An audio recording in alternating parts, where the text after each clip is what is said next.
আহলুস সুন্নাহ ওয়াল জামাতের বড় আকীদা হচ্ছে সাহাবায়ে কেরামের ব্যাপারে আমরা কখনোই সমালোচনা করা যাবে না। ইমাম আবু হানিফা রাহিমাহুল্লাহ বলেছেন, লা নাযকুরু আহাদাম মিন আসহাবি রাসূলিল্লাহি সাল্লাল্লাহু আলাইহি ওয়াসাল্লাম ইল্লা বিখাইরিন। আমরা আল্লাহর রাসূলের কোন একজন সাহাবী সম্পর্কে যখনই আলোচনা করব তখনই তার কল্যাণকর দিক, ভালো দিক আলোচনা করতে হবে। তাদের মধ্যে যে ইজতিহাদি খাতা হয়েছে এগুলা সমাজে আলোচনা করে বিভ্রান্তি তৈরি করা যাবে না। ইমাম আবু যুরআহ আর-রাজি রাহিমাহুল্লাহ বলেছেন, ইদা রাআইতার রাজুলা ইয়ানতাকিসু আহাদা মিন আসহাবি রাসূলিল্লাহি সাল্লাল্লাহু আলাইহি ওয়াসাল্লাম ফালাম আন্নাহু জিন্দিক। যখনই আপনারা দেখবেন, যখনই তোমরা দেখবে কোন আলিম মিম্বরে দাঁড়িয়ে কোন সাহাবীর সমালোচনা করছে, স্টেজে দাঁড়িয়ে কোন সাহাবীর সমালোচনা করছে, কোন আলোচনায় কোন সাহাবীর সমালোচনা করছে, ধারণা করবে ফালাম আন্নাহু জিন্দিক, দৃঢ়ভাবে বিশ্বাস করবে এ মুখে মুসলমান দাবি করছে, অন্তরের দিক দিয়ে কাফের হয়ে গিয়েছে, জিন্দিক হয়ে গিয়েছে। জিন্দিক মানে মুখে ইসলাম দাবি করবে ঠিক, কিন্তু অন্তরের দিক থেকে কাফের হয়ে যাবে। ইমাম আবু যুরআহ আর-রাজি রাহিমাহুল্লাহ বলছেন, যখনই দেখবে সে যত বড় জুব্বাওয়ালা হোক আর যত বড়ই পাগড়িওয়ালা হোক, কোন সাহাবী সমালোচনা করছে কোথাও দাঁড়িয়ে, আমরা দেখি আজকাল অনেকের জবান থেকে কথা শুরু করলেই হয় রাসূলের শানে বেয়াদবি করে, না হয় সাহাবীদের শানে বেয়াদবি করে। আমরা এই সময়ে এরকম কিছু মানুষের মুখোমুখি হচ্ছি। আল্লাহর হাবিব সাল্লাল্লাহু আলাইহি ওয়াসাল্লাম বলেছেন, লা তাসুব্বু আসহাবি ফামান সাব্বা আসহাবি ফালাইহি লানাতুল্লাহি ওয়াল মালাইকাতি ওয়ান নাসি আজমাইন। হে আমার উম্মতেরা, তোমরা আমার কোন সাহাবীকে গালি দিবে না। ফামান সাব্বা আসহাবি, যে আমার কোন সাহাবীকে গালি দেবে, ফালাইহি লানাতুল্লাহি ওয়াল মালাইকাতি ওয়ান নাসি আজমাইন, তার উপরে আল্লাহর লানত, ফেরেশতাদের লানত, সমস্ত মানুষের লানত বর্ষিত হোক। লানত কিন্তু কোনো ছোটখাটো বিষয় নয়। লানত পড়েছিল বলে শয়তান হয়েছে। আল্লাহর লানত যার উপরে পড়ে এ শয়তানের পর্যায়ে চলে যায়। এজন্য লানত ছোটখাটো বিষয় নয়। আল্লাহ রাসূল সাহাবায়ে কেরামের ব্যাপারে যারা সমালোচনা করে, গালিগালাজ করে, তাদের ব্যাপারে এই বদদুয়া করে গিয়েছে।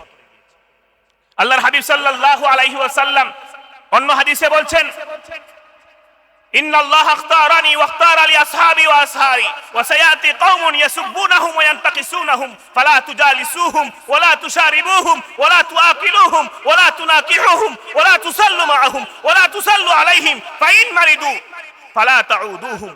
আল্লাহর হাবিব সাল্লাল্লাহু আলাইহি ওয়াসাল্লাম ইরশাদ করছেন যে আল্লাহ সুবহানাহু ওয়া তাআলা আমাকে রাসূল হিসেবে মনোনীত করেছেন, শেষ নবী হিসেবে মনোনীত করেছেন। আল্লাহ সুবহানাহু ওয়া তাআলা আমার জন্য কিছু সাহাবায়ে কেরাম, আমার সঙ্গী সাথী নির্ধারণ করে দিয়েছেন। হে আমার উম্মতেরা শোনো, সায়াতি কওমুন, ও চিরে এই দুনিয়ার জমিনে যুগে যুগে কিছু কওম থাকবে, যুগে যুগে কিছু মানুষ থাকবে, ইয়াসুব্বুনাহুম ওয়া ইয়ানতাকিসুনাহুম, এরা আমার সাহাবীকে গালিগালাজ করবে, আমার সাহাবীকে ছোট করবে, আমার সাহাবীর সম্মানকে খাটো করতে চাইবে সাহাবীদের। এদের সাথে যখন তোমরা মুখোমুখি হবে, এরকম কোন ব্যক্তির মুখোমুখি যদি হও, দেখবা যে মিম্বরে দাঁড়িয়ে সাহাবী সমালোচনা করে, কোন স্টেজে দাঁড়িয়ে বক্তব্য দিতে গিয়ে সাহাবী সমালোচনা করে, তাহলে ফালা তুজালিসুহুম, এদের মজলিসে বসা জায়েজ নাই, এদের মজলিসে বসে ওয়াজ শোনা জায়েজ নাই। ওয়ালা তুশারিবুহুম ওয়ালা তুআকিলুহুম, এদের সাথে এক টেবিলে বসে খাওয়া জায়েজ নাই, এক জায়গায় বসে পানাহার করা জায়েজ নাই। ওয়ালা তুনাকিহুম, এদের কোন মেয়েকে তোমরা বিবাহ করবে না, তোমাদের কোন মেয়েকে তাদের সাথে বিবাহ দিবে না। ওয়ালা তুসাল্লু মাআহুম, এদের সাথে নামাজ পড়বে না। ওয়ালা তুসাল্লু আলাইহিম, এরা যদি মারা যায় জানাজার নামাজে শরীক হবে না। ফাইন মারিদু ফালা তাউদুহুম, এরা যদি অসুস্থ হয় তাহলে তাদের সেবা শুশ্রূষার জন্য তোমরা যাবে না। আল্লাহর হাবিব সাল্লাল্লাহু আলাইহি ওয়াসাল্লাম এইভাবে কঠিনভাবে সতর্ক করে গিয়েছেন সাহাবায়ে কেরামের ব্যাপারে, যেন আমরা সতর্ক থাকি, সাবধান থাকি। কিন্তু আমরা দেখি এখন মানুষ সাহাবায়ে কেরামকে সমালোচনার পাত্র বানাচ্ছে। আল্লাহর হাবিবের আওলাদ জাইনুল আবিদিন রাহমাতুল্লাহি আলাইহি, তাকে ইরাকের এক ব্যক্তি প্রশ্ন করেছে, মাজা তাকুলু ফি উসমানা, আপনি উসমান রাদিয়াল্লাহু তাআলা আনহু সম্পর্কে কি বলেন? যেহেতু তিনি রাসূলের আওলাদ, আলী রাদিয়াল্লাহু তাআলা আনহুর নাতি, তো তার উদ্দেশ্য ছিল তিনি হয়তো এই কথা বলবেন যে আমার দাদা আলী তিনি খলিফা হওয়ার যোগ্য ছিলেন, উসমান চক্রান্ত করে খলিফা হয়েছেন, নাউযুবিল্লাহি মিন যালিক। এরকম একটা কথা শুনে এটাকে দলিল বানায়া প্রচার করত। মুনাফিকরা যুগে যুগে বিভিন্ন সময়ে উদ্দেশ্যমূলকভাবে প্রশ্ন করে, যে জবান থেকে একটা কিছু বের করে পরে এটা প্রচার করবে। তো এই জাইনুল আবিদিন রাহমাতুল্লাহি আলাইহিকে প্রশ্ন করেছে, মাজা তাকুলু ফি উসমানা, আপনি উসমান রাদিয়াল্লাহু তাআলা আনহু সম্পর্কে কি বলেন? তো তিনি বুঝতে পারছেন তার চালাকি, যে সে চাচ্ছে তিনি একটা কথা যদি বলে ফেলেন এটাকে পরে প্রচার করবে যে রাসূলের আওলাদ এই কথা বলেছেন, যে উসমান, তোমরা শুধু বলো আমরা উসমানের বিরুদ্ধে বলি, তিনিও তো বলেছেন। নাউযুবিল্লাহি মিন যালিক। তিনি কি জবাব দিয়েছিলেন? তিনি প্রথমে প্রশ্ন করেছেন, হাল আনতা মিনাল মুহাজিরিন, তুমি যে আমাকে প্রশ্ন করেছো তুমি কি মুহাজির সাহাবী? তো সে বলছে, না আমি তো মুহাজির না, আমার তো জন্ম অনেক পরে। বলে হাল আনতা মিনাল আনসার, তুমি কি আনসার সাহাবী? বলছে না, আমি তো আনসার সাহাবীও না। তো তখন তিনি জবাবে বলেছিলেন ফাওয়াল্লাহি, আল্লাহর কসম করে বলছি, লা ইল্লাম তাকুন মিন আহলিল আয়াতি সালিসা লাতাখরুজান্না মিনাল ইসলাম, তুমি আনসারও না মুহাজিরও না। আর আল্লাহ সুবহানাহু ওয়া তাআলা সূরাতুল হাশরে 3 ভাগে মুসলমানদেরকে ভাগ করেছেন, হয় আনসার হবে, নাই মুহাজির হবে, নতুবা তৃতীয় গ্রুপ হবে। তৃতীয় গ্রুপ তারাই যারা আনসার এবং মুহাজির সাহাবীদের ব্যাপারে মনের মধ্যে কোনো বিদ্বেষ লালন করবে না। তুমি যেই প্রশ্ন করেছো এটা প্রমাণ করছে উসমান রাদিয়াল্লাহু তাআলা আনহু সম্পর্কে তোমার দিলের মধ্যে রোগ রয়েছে, বিদ্বেষ রয়েছে, হিংসা রয়েছে, আদাওয়াত রয়েছে, শত্রুতা রয়েছে। আল্লাহর কসম করে বলছি, তুমি যদি এই বিদ্বেষ দূর না করো, লাতাখরুজান্না মিনাল ইসলাম, তুমি মুখে ইসলাম দাবি করবে, মুখে মুসলমান দাবি করবে, কিন্তু তুমি ইসলাম থেকে বের হয়ে যাবে। এজন্য সূরাতুল হাশরের যে আয়াতে কারিমা তিলাওয়াত করেছি, আল্লাহ সুবহানাহু ওয়া তাআলা বলছেন ওয়াল্লাযীনা জাউ মিন বা'দিহিম ইয়াকুলুনা রব্বানা ইগফির লানা ওয়া লিইখওয়ানিনা আল্লাযীনা সাবাকুনা বিল ঈমান ওয়া লা তাজআল ফি কুলুবিনা গিল্লাল লিল্লাযীনা আমানু রব্বানা ইন্নাকা রাউফুর রহিম। সুপ্রিয় হাজিরিন, এই আয়াতের আগের 2 আয়াতে অর্থাৎ 8 নম্বর আয়াতে আল্লাহ সুবহানাহু ওয়া তাআলা মুহাজির সাহাবীদের ফজিলত বর্ণনা করেছেন। 9 নম্বর আয়াতে আনসারদের ফজিলত বর্ণনা করেছেন। আর এই যে আয়াতে কারিমা তিলাওয়াত করেছি, এটাতে আল্লাহ সুবহানাহু ওয়া তাআলা সাহাবা কেরামের পরবর্তী যত মানুষ তাবেঈন থেকে শুরু করে কিয়ামত পর্যন্ত যত মুসলমান দাবিদার বা মুসলমান থাকবেন যারা, তারা এই তৃতীয় আয়াতের অংশ। অর্থাৎ তাবেঈ থেকে শুরু করে কিয়ামত পর্যন্ত যারাই আসবেন, তারা মুসলমান হওয়ার জন্য এই আয়াতের দাবি পূরণ করতে হবে। এই আয়াতের দাবি কি? যে সাহাবী পরবর্তী তাবেঈ থেকে শুরু করে কিয়ামত পর্যন্ত যারা দুনিয়ায় আসবে, তারা এই দোয়া করবে সাহাবায়ে কেরামের জন্য যে রব্বানা ইগফির লানা ওয়া লিইখওয়ানিনা আল্লাযীনা সাবাকুনা বিল ঈমান, আল্লাহ আমাদেরকে মাফ করুন এবং আমাদের যে সকল ভাইয়েরা ঈমান নিয়ে চলে গেছেন তাদেরকেও মাফ করুন। ওয়ালা তাজআল ফি কুলুবিনা, আর আমাদের অন্তরে আপনি রাখবেন না গিল্লান, শত্রুতা, হিংসা, বিদ্বেষ, লিল্লাযীনা আমানু, যারা ঈমান নিয়ে কবরে চলে গেছেন। যদিও আমরা এটা অনেক উলামায়ে কেরাম ইসালে সওয়াবের দলিল হিসেবে এই আয়াত দিয়ে থাকেন, কিন্তু মূলত এই আয়াতে কারিমাটা হলো সাহাবায়ে কেরামের ব্যাপারে আমাদের দিলের মধ্যে বিদ্বেষ রাখবেন না। আল্লাহ আমাদেরকে এমন কলব দান করুন যেন এই কলবে সাহাবায়ে কেরামের ব্যাপারে গিল, হাসাদ, আদাওয়াত যেন না থাকে। এই দোয়া আল্লাহ শিখিয়ে দিয়েছেন।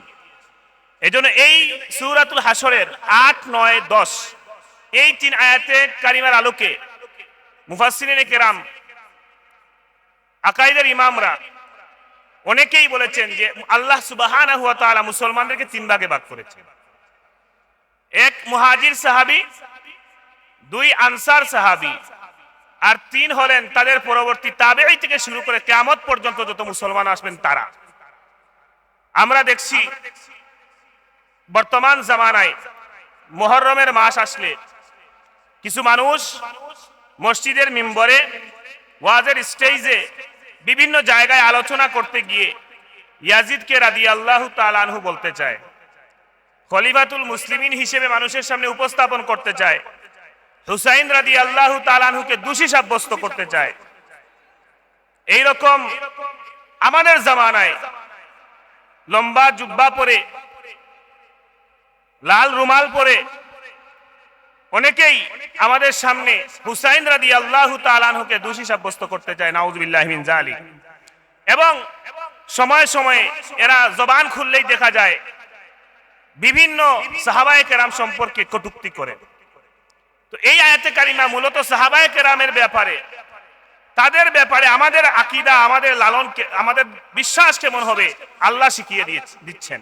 এজন্য হযরত আব্দুল্লাহ ইবনে আব্বাস রাদিয়াল্লাহু তাআলা আনহুকে একজন প্রশ্ন করেছিলেন যে মাযা তাকুলু ফীমা শাজারা বাইনাস সাদরিল আউয়াল, মুসলমানদের মধ্যে বিশেষ করে সাহাবায়ে কেরামের মধ্যে যে যুদ্ধগুলো হয়েছিল পারস্পরিক, বা যে মনোমালিন্যগুলো হয়েছিল এগুলোর ব্যাপারে আমরা কি বিশ্বাস লালন করব? আপনি কি মনে করেন? মাযা তাকুলু, আপনি কি মনে করেন?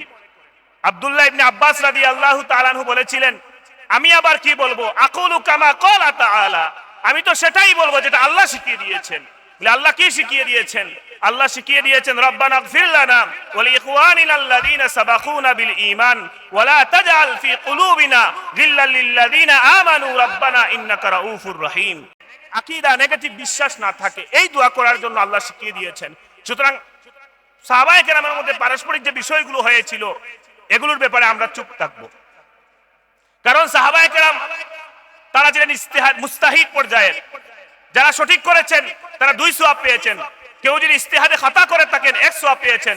রাসূলুল্লাহ সাল্লাল্লাহু আলাইহি ওয়াসাল্লাম ইরশাদ করেছেন, ইযা ইজতাহাদাল হাকিম ফাআসাবা ফালাহু আজরানি, যখন কোন মুজতাহিদ ইজতিহাদ করে আর ইজতিহাদের যদি সে সঠিক জায়গায় পৌঁছে যায়, ফালাহু আজরানি, তার জন্য 2টা সওয়াব। ওয়া ইযা ইজতাহাদা ফাআখতা, আর কেউ যদি ইজতিহাদ করতে গিয়ে ভুল করে ফেলে, ফালাহু আজরুন, তার জন্য 1টা সওয়াব হবে। সুতরাং আমাদের পারস্পরিক সাহাবায়ে কেরাম তাদের পারস্পরিক যে বিষয়গুলো ছিল তারা মুজতাহিদ পর্যায়ের ছিলেন। ভুল করলে 1 সওয়াব পেয়েছেন ইজতিহাদে, আর সঠিক করে 2 সওয়াব পেয়েছেন। তারা সঠিক করেছেন আর ভুল করলেও সওয়াব পাচ্ছেন, আমি কেন আমার জবান তাদের ব্যাপারে সমালোচনা করে নাপাক করব? আল্লাহর হাবিবের আওলাদ জাইনুল আবিদিন রাহমাতুল্লাহি আলাইহি, তাকে ইরাকের এক ব্যক্তি প্রশ্ন করেছে, মাযা তাকুলু ফি উসমানা, আপনি উসমান রাদিয়াল্লাহু তাআলা আনহু সম্পর্কে কি বলেন?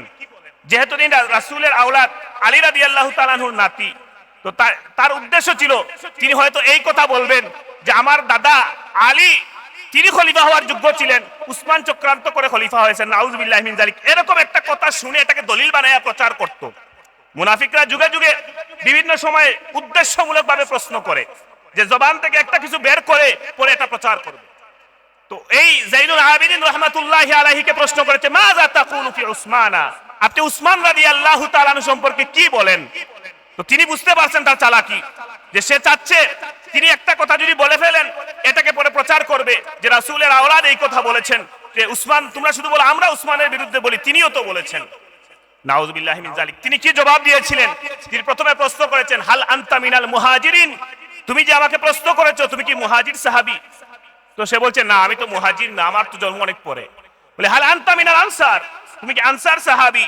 বলছে না আমি তো আনসার সাহাবীও না।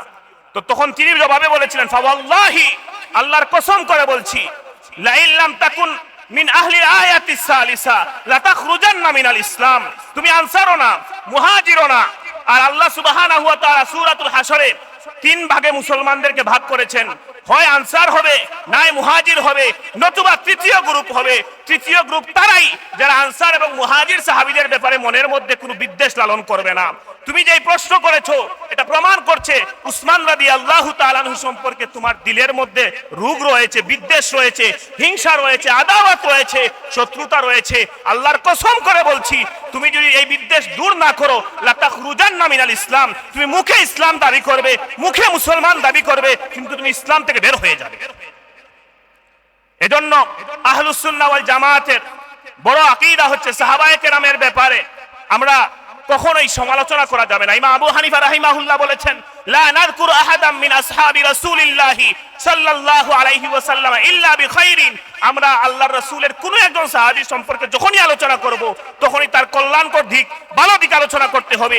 তাদের মধ্যে যে ইজতিহাদি খাতা হয়েছে এগুলা সমাজে আলোচনা করে বিভ্রান্তি তৈরি করা যাবে না। ইমাম আবু যুরআহ আর-রাজি রাহিমাহুল্লাহ বলেছেন, ইদা রাআইতার রাজুলা ইয়ানতাকিসু আহাদাম মিন আসহাবি রাসূলিল্লাহি সাল্লাল্লাহু আলাইহি ওয়াসাল্লাম ফালাম আন্নাহু জিন্দিক, যখনই আপনারা দেখবেন, যখনই তোমরা দেখবে কোন আলিম মিম্বরে দাঁড়িয়ে কোন সাহাবীর সমালোচনা করছে, স্টেজে দাঁড়িয়ে কোন সাহাবীর সমালোচনা করছে, কোন আলোচনায় কোন সাহাবীর সমালোচনা করছে, ধারণা করবে ফালাম আন্নাহু জিন্দিক, দৃঢ়ভাবে বিশ্বাস করবে এ মুখে মুসলমান দাবি করছে, অন্তরের দিক দিয়ে কাফের হয়ে গিয়েছে, জিন্দিক হয়ে গিয়েছে। জিন্দিক মানে মুখে ইসলাম দাবি করবে ঠিক, কিন্তু অন্তরের দিক থেকে কাফের হয়ে যাবে। ইমাম আবু যুরআহ আর-রাজি রাহিমাহুল্লাহ বলছেন, যখনই দেখবে সে যত বড় জুব্বাওয়ালা হোক আর যত বড়ই পাগড়িওয়ালা হোক, কোন সাহাবী সমালোচনা করছে কোথাও দাঁড়িয়ে, আমরা দেখি আজকাল অনেকের জবান থেকে কথা শুরু করলেই হয় রাসূলের শানে বেয়াদবি করে, না হয় সাহাবীদের শানে বেয়াদবি করে। আমরা এই সময়ে এরকম কিছু মানুষের মুখোমুখি হচ্ছি। আল্লাহর হাবিব সাল্লাল্লাহু আলাইহি ওয়াসাল্লাম বলেছেন, লা তাসুব্বু আসহাবি ফামান সাব্বা আসহাবি ফালাইহি লানাতুল্লাহি ওয়াল মালাইকাতি ওয়ান নাসি আজমাইন। হে আমার উম্মতেরা, তোমরা আমার কোন সাহাবীকে গালি দিবে না। ফামান সাব্বা আসহাবি, যে আমার কোন সাহাবীকে গালি দেবে, ফালাইহি লানাতুল্লাহি ওয়াল মালাইকাতি ওয়ান নাসি আজমাইন, তার উপরে আল্লাহর লানত, ফেরেশতাদের লানত, সমস্ত মানুষের লানত বর্ষিত হবে। লানত কিন্তু কোনো ছোটখাটো বিষয় নয়। লানত পড়েছিল বলে শয়তান হয়েছে। আল্লাহর লানত যার উপরে পড়ে এ শয়তানের পর্যায়ে চলে যায়। এজন্য লানত ছোটখাটো বিষয় নয়। আল্লাহ রাসূল সাহাবায়ে কেরামের ব্যাপারে যারা সমালোচনা করে, গালিগালাজ করে, তাদের ব্যাপারে এই বদদুয়া করে গিয়েছে। আল্লাহর হাবিব সাল্লাল্লাহু আলাইহি ওয়াসাল্লাম অন্য হাদিসে বলছেন, ইন্নাল্লাহা ইখতারানি ওয়াখতারা লি আসহাবি ওয়া আসহারি ওয়া সায়াতি কওমুন ইয়াসুব্বুনাহুম ওয়া ইয়ানতাকিসুনাহুম ফালা তুজালিসুহুম ওয়া লা তুশারিবুহুম ওয়া লা তুআকিলুহুম ওয়া লা তুনাকিহুহুম ওয়া লা তুসাল্লু মাআহুম ওয়া লা তুসাল্লু আলাইহিম ফাইন মারিদু ফালা তাউদুহুম। আল্লাহর হাবিব সাল্লাল্লাহু আলাইহি ওয়াসাল্লাম ইরশাদ করছেন যে আল্লাহ সুবহানাহু ওয়া তাআলা আমাকে রাসূল হিসেবে মনোনীত করেছেন, শেষ নবী হিসেবে মনোনীত করেছেন। আল্লাহ সুবহানাহু ওয়া তাআলা আমার জন্য কিছু সাহাবায়ে কেরাম, আমার সঙ্গী সাথী নির্ধারণ করে দিয়েছেন। হে আমার উম্মতেরা শুনো, সায়াতি কওমুন, অচিরে এই দুনিয়ার জমিনে যুগে যুগে কিছু কওম থাকবে, যুগে যুগে কিছু মানুষ থাকবে, ইয়াসুব্বুনাহুম ওয়া ইয়ানতাকিসুনাহুম, এরা আমার সাহাবীকে গালিগালাজ করবে, আমার সাহাবীকে ছোট করবে, আমার সাহাবীর সম্মানকে খাটো করতে চাইবে সাহাবীদের।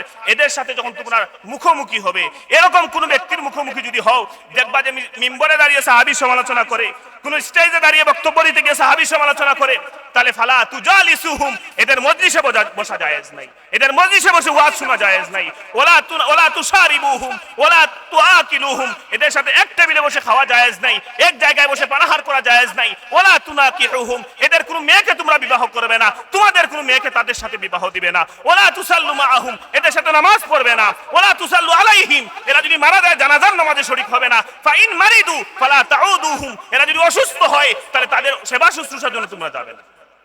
আল্লাহর হাবিব সাল্লাল্লাহু আলাইহি ওয়াসাল্লাম এইভাবে কঠিন ভাবে সতর্ক করে গিয়েছেন সাহাবায়ে কেরামের ব্যাপারে, যেন আমরা সতর্ক থাকি, সাবধান থাকি। কিন্তু আমরা দেখি এখন মানুষ সাহাবায়ে কেরামকে সমালোচনার পাত্র বানাচ্ছে। সাহাবায়ে কেরাম, আমি একটু আগে শুনেছিলাম প্রাসঙ্গিক আলোচনা একজন করেছেন, হয়তো আসার পরে পুরোটা বুঝি নাই কোন বিষয়ে করেছেন রুমে থাকায়। সাহাবায়ে কেরাম তাদেরকে সমালোচনার পাত্র বানানো হচ্ছে। আল্লাহর হাবিব সাল্লাল্লাহু আলাইহি ওয়াসাল্লাম একটা হাদিসে বলছেন, যে এই হাদিসটা আমরা প্রত্যেক জুমায় শুনি, ইমাম সাহেবরা দ্বিতীয় খুতবায় এটা বলেন, আল্লাহ আল্লাহ ফি আসহাবি লা তাত্তাকিদুহুম গারাদান ফামান আহাব্বাহুম লা তাত্তাকিদুহুম গারাদান মিন বাদি ফামান আহাব্বাহুম ফাবিহুব্বি আহাব্বাহুম ওয়া মান আবগাদাহুম ফাবিবুগদি আবগাদাহুম ওয়া মান আদাহুম ফাকাদ আদানি ওয়া মান আদানি ফাকাদ আযাল্লাহ ওয়া মান আযাল্লাহ ফায়ুশিকু আন ইয়াখুযাহু আও কামা ক্বালা আলাইহিস সালাতু ওয়াস সালাম। আল্লাহর হাবিব সাল্লাল্লাহু আলাইহি ওয়াসাল্লাম বলছেন, আল্লাহ আল্লাহ ফি আসহাবি, হে আমার উম্মতেরা, আমার সাহাবীদের ব্যাপারে কথা বলার ব্যাপারে সতর্ক হও, সাবধান হও। লা তাত্তাকিদুহু, আমার কোন একজন সাহাবীকে প্রতি যদি মনোভাব বিদ্বেষ মনোভাব রাখো, দিলের মধ্যে হিংসা রাখো, আদাওয়াত রাখো, সমালোচনা করো, তাহলে আমার ঘৃণা তোমাদেরকে পেয়ে বসবে। ওমান আদাহুম ফাকাদ আদানি, আমার সাহাবায়ে কেরামের কোন এক সাহাবীকে যে কষ্ট দেবে সে আমাকে কষ্ট দিল। ওমান আদানি ফাকাদ আযাল্লাহ, আর যে আমাকে কষ্ট দিল সে আল্লাহকে কষ্ট দিল। ওমান আযাল্লাহ ফায়ুশিকু আন ইয়াখুযাহু, আর যে আল্লাহকে কষ্ট দিল আল্লাহ তাকে পাকড়াও করবেন। আল্লাহকে কষ্ট দেওয়া বলতে আল্লাহর নারাজি কাজ করলো। এরকম আবার বিশ্বাস করা যাবে না যে আল্লাহর কষ্ট হয় তাহলে মানে আল্লাহর আকার আছে, আল্লাহর দেহ আছে। এজন্য এই হাদিসগুলো বলার ক্ষেত্রে এগুলো সাবধান করে দিতে হয়। অনেকে আবার মনে করবে তাহলে আল্লাহরও মনে হয় দেহ আছে, কষ্ট হয় আল্লাহর। এগুলো ব্যাখ্যামূলক কথা, যে আল্লাহ সুবহানাহু ওয়া তাআলা কষ্ট হয় বলতে তিনি নারাজ হন এমন কথা। সাহাবায়ে কেরামের ব্যাপারে সমালোচনা করলে আল্লাহর রাসূল কষ্ট পান, আর আল্লাহর রাসূল কষ্ট পেলে আল্লাহ নারাজ হন, এটা হলো উদ্দেশ্য। আকীদা তো আহলুস সুন্নাহ ওয়াল জামাতের আকীদা, আর আমাদের এই মাসলাকের আলেমদের বৈশিষ্ট্য হচ্ছে তারা যখনই কথা বলবেন মানুষদেরকে রং তামাশার কথা বলেন না, ঈমান আকীদার বিষয় নিয়ে সতর্ক করে যান। আল্লাহ সুবহানাহু ওয়া তাআলার ব্যাপারেও আমাদের মধ্যে অনেকের বিভ্রান্তিমূলক আকীদা আছে। তো যাই হোক, আমি এদিকে যাচ্ছি না, আমি যে বিষয়টা নিয়ে আজকে কথা বলছি সেটা নিয়েই বলি। হযরত ওমর ইবনে আব্দুল আজিজ রাহমাতুল্লাহি আলাইহি, তাকে প্রশ্ন করা হয়েছিল যে আপনি কি বলেন, সাহাবায়ে কেরামের মধ্যে যে পারস্পরিক যুদ্ধ হয়েছিল আপনি কি বলেন? তো ওমর ইবনে আব্দুল আজিজ উমাইয়া খলিফাদের মধ্যে তিনি ছিলেন সবচেয়ে ন্যায়পরায়ণ খলিফা, তাকে বলা হয় সবচেয়ে ন্যায়পরায়ণ খলিফা। তো উমর ইবনে আব্দুল আজিজ রাহমাতুল্লাহি আলাইহিকে এই প্রশ্ন যখন করা হয়েছিল তখন উমর ইবনে আব্দুল আজিজ রাহিমাহুল্লাহ বলেছিলেন যে তুমি সাহাবায়ে কেরামের ব্যাপারে তিনি বলেছেন তিলকা দিমাউন তাহহারাল্লাহু মিনহা ইয়াদি আফালা উতাহিরু মিনহা লিসানি। মুসলমানদের মধ্যে পারস্পরিক যুদ্ধ হয়েছিল সিফফিনের যুদ্ধে। হযরত আলী রাদিয়াল্লাহু তাআলা আনহু এবং মুআবিয়া রাদিয়াল্লাহু তাআলা আনহু পরস্পর দ্বিমুখী হয়ে যুদ্ধ হয়েছিল তাদের মধ্যে, মুসলমানদের মধ্যেই গৃহযুদ্ধ হয়েছিল, অনেক মুসলমান শহীদ হয়েছিলেন। তো তিনি বলতেছেন তিলকা দিমাউন তাহহারাল্লাহু মিনহা ইয়াদি, সাহাবায়ে কেরাম যুদ্ধের ময়দানে শহীদ হয়েছেন, এক মুসলমানের হাতে আরেক মুসলমান শহীদ হয়েছেন। আমরা ওই সময় ছিলাম না, আমি এদিক দিয়ে শুকরিয়া আদায় করি যে ওই সময় যদি থাকতাম তাহলে হয়তো কোনো সাহাবী আমার হাতে শহীদ হতেন, সাহাবীর রক্ত আমার হাতে লেগে থাকতো। যেহেতু আমি ওই সময় ছিলাম না, আল্লাহ তাআলা এদিক থেকে ইহসান করেছেন যে কোনো সাহাবীর রক্তে আমার হাত রঞ্জিত হয় নাই। আফালা উতাহিরু মিনহা লিসানি, আল্লাহ আমার হাত পবিত্র রাখলেন, আর আমি কি আমার জবানকে পবিত্র রাখবো না? পরবর্তীতে এসে ওই সময় হাত আল্লাহ পবিত্র রাখলেন, আমাকে ওই সময় পাঠান নাই বলে, আর পরবর্তীতে এসে সাহাবীদের সমালোচনা করে কেন আমি আমার জবানকে নাপাক করব? আফালা উতাহিরু মিনহা লিসানি, আমি আমার জবানকে কি নিরাপদ রাখবো না? আমি আমার জবানকে কি পবিত্র রাখবো না? এরপরে তিনি একটা উদাহরণ দিয়েছিলেন, মাসালু আসহাবি রাসূলিল্লাহি সাল্লাল্লাহু আলাইহি ওয়াসাল্লাম মাসালুল উয়ুন। হে দুনিয়ার মানুষেরা শুনো, আল্লাহর হাবিব সাল্লাল্লাহু আলাইহি ওয়াসাল্লামের সাহাবীদের উদাহরণ হচ্ছে চোখের মতো। চোখের মতো বলে এই উদাহরণ কেন দিলেন? যে চোখের মতো উদাহরণ দেওয়ার উদ্দেশ্য হচ্ছে যে মানুষ চোখে যাদের চুলকানির অসুস্থতা আছে, যে যত চুলকাইলে আরো বেশি চুলকানি বাড়ে, আপনি যত চুলকাইতে থাকবেন চুলকানিটা বাড়ে। এজন্য তিনি আল্লাহ রাসূলের সাহাবীদের উদাহরণ দিতে গিয়ে বলেছেন মাসালু আসহাবি রাসূলিল্লাহি সাল্লাল্লাহু আলাইহি ওয়াসাল্লাম মাসালুল উয়ুন, আল্লাহ রাসূলের সাহাবীদের দৃষ্টান্ত হচ্ছে, উদাহরণ হচ্ছে চোখের মতো। যে দাওয়াউল উয়ুনি তারকু মাসসিহা, কারণ যদি চোখের চুলকানি রোগ থাকে তাহলে এটার ঔষধ হচ্ছে চুলকানি বন্ধ করে দিতে হবে। তাহলে আপনার হাত দিয়ে যদি আপনি চুলকান না, তাহলে অটোমেটিক আপনার এই চুলকানিটা বন্ধ হয়ে যাবে, আর যত বেশি চুলকাইবেন তত বাড়তে থাকবে। তিনি এই উদাহরণ দিয়ে বুঝাইতে চাইলেন সাহাবীদের দুষ্টুরি যদি কেউ খুঁজতে যায়, বেশি যত খুঁজবে তার ইমানে তত খতরা বাড়বে, ইমানে তত ক্ষতি হবে, আর এটা দুষ্টুরি খোঁজা বন্ধ করে দেবে, তার ইমানকে নিরাপদ করে ফেলবে। এটা ছিল আমাদের সালাফদের বৈশিষ্ট্য। এক ব্যক্তি হযরত মুআফা রাহমাতুল্লাহি আলাইহি একজন প্রশ্ন করেছেন, মুআবিয়া রাদিয়াল্লাহু তাআলা আনহু সম্পর্কে অনেকে সমালোচনা করে।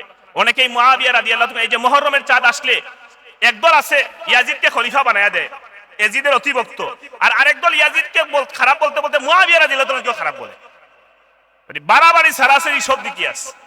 তো একদল আছে ইয়াজিদকে খলিফা বানাইতে চায়, আর আরেকদল আছে ইয়াজিদের সাথে মুআবিয়া রাদিয়াল্লাহু তাআলাকে খারাপ বানাইতে চায়। নাউযুবিল্লাহি মিন যালিক। আমরা ইয়াজিদের সমালোচনা করি, কিন্তু মুআবিয়া রাদিয়াল্লাহু তাআলা তিনি একজন সাহাবী, তার কোনো সমালোচনা করা যাবে না। তো একজন প্রশ্ন করেছে এসে উমর ইবনে হযরত মুআফা রাহমাতুল্লাহি আলাইহিকে, উমর ইবনে আব্দুল আজিজ আফদাল আম মুআবিয়া, উমর ইবনে আব্দুল আজিজ উত্তম নাকি মুআবিয়া উত্তম? তিনি জবাবে বলেছিলেন কানা মুআবিয়াতু আফদালা মিন 600 মিসলা উমর ইবনে আব্দুল আজিজ। 600 উমর ইবনে আব্দুল আজিজকে জবা করলে এক মুআবিয়া সমান হতে পারবে না। তিনি এই কথা বলেছিলেন। আরেকজন বলেছিলেন এই একই প্রশ্নের উত্তরে, আরেক আকাবির তিনি বলেছিলেন, আরেক সালাফ বলেছিলেন লাগুবারু আনফি ফারাসি মুআবিয়া রাদিয়াল্লাহু তাআলা আনহু হিনা গাজা ফি রিকাবি রাসূলিল্লাহি সাল্লাল্লাহু আলাইহি ওয়াসাল্লাম আফদাল মিন কাযা ওয়া কাযা মিন উমর ইবনে আব্দুল আজিজ। যখন এই প্রশ্ন করা হয়েছিল যে উমর ইবনে আব্দুল আজিজ উত্তম নাকি মুআবিয়া উত্তম, তো মুআবিয়া রাদিয়াল্লাহু তাআলা তো সাহাবী, এই সালাফ তিনি জবাবে বলেছিলেন যে তুমি আমাকে প্রশ্ন করছো মুআবিয়া উত্তম নাকি উমর ইবনে আব্দুল আজিজ উত্তম, তাহলে জবাব শুনো, লাগুবারু আনফি ফারাসি মুআবিয়াতা হিনা গাজা ফি রিকাবি রাসূলিল্লাহি সাল্লাল্লাহু আলাইহি ওয়াসাল্লাম। মুআবিয়া রাদিয়াল্লাহু তাআলা আনহু আল্লাহর রাসূলের সাথে যুদ্ধ করেছেন। এই যুদ্ধ করতে গিয়ে ঘোড়ার উপরে আরোহণ করেছেন। এই ঘোড়া যখন যুদ্ধের ময়দানে, জিহাদের ময়দানে দৌড়তেছিল, সেই দৌড়ানোর সময় ঘোড়ার পায়ের তলা থেকে যেই ধুলাবালি উড়েছে, সেই ধুলাবালির তুলনায় সেই ধুলাবালি উমর ইবনে আব্দুল আজিজের চাইতে বহু মর্যাদাবান, বহু ফজিলতওয়ালা। মুআবিয়া রাদিয়াল্লাহু তাআলার মর্যাদা তো আরো উপরে, ঘোড়ার মর্যাদা তো আরো উপরে। ঘোড়ার পায়ের তলার যে ধুলাবালি ছিল, এই ধুলাবালির মর্যাদা উমর ইবনে আব্দুল আজিজের চাইতে বেশি। সুবহানাল্লাহ। এজন্য সাহাবায়ে কেরামের ব্যাপারে আমরা সতর্ক থাকবো। আমার এই আলোচনার মূল উদ্দেশ্য হচ্ছে যখনই আমরা কোথাও দেখব কেউ সাহাবী সমালোচনা করছে, বুঝতে হবে এই আলোচকের নিজেরই ঈমান নাই, ও আপনাকে আর কিসের ঈমান শিক্ষা দেবে। ওই যে ইমাম আবু যুরআর রাজি এই কথা আবার রিপিট করে শেষ করতে চাই, ইজা রাআইতার রাজুলা ইয়ানতাকিসু আহাদাম মিন আসহাবি রাসূলিল্লাহি সাল্লাল্লাহু আলাইহি ওয়াসাল্লাম ফাআলাম আন্নাহু জিন্দিক।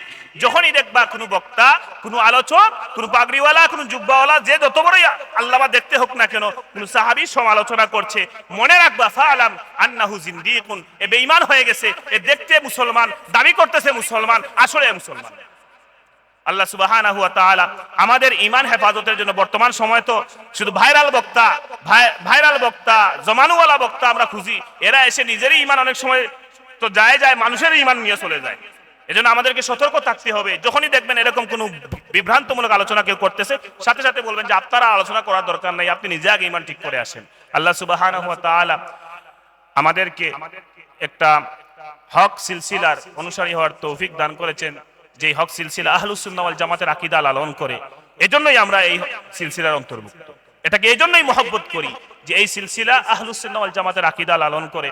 আমরা এই আকীদার উপরে থাকতে চাই, আহলুস সুন্নাহ ওয়াল জামাতের আকীদার উপরে থাকতে চাই। এই তৌফিক যেন আল্লাহ আমাদেরকে দান করেন। আর আজকের এই ইসালে সওয়াব মাহফিলে আমরা উপস্থিত হতে পেরেছি, এর মাধ্যমে যেন আল্লাহ তাআলা আমাদের এই ইসালে সওয়াব, দুইজন ওলির ইসালে সওয়াব উপলক্ষে হচ্ছে, আমরা আশা করি আমাদেরও মুর্দেগান যে যেখানে শায়িত আছেন তারাও যেন এই সওয়াবের একটা অংশ পান। আমরা তাদের জন্য দোয়া করবো। আখিরু দাওয়ানা আলহামদুলিল্লাহি রাব্বিল আলামিন।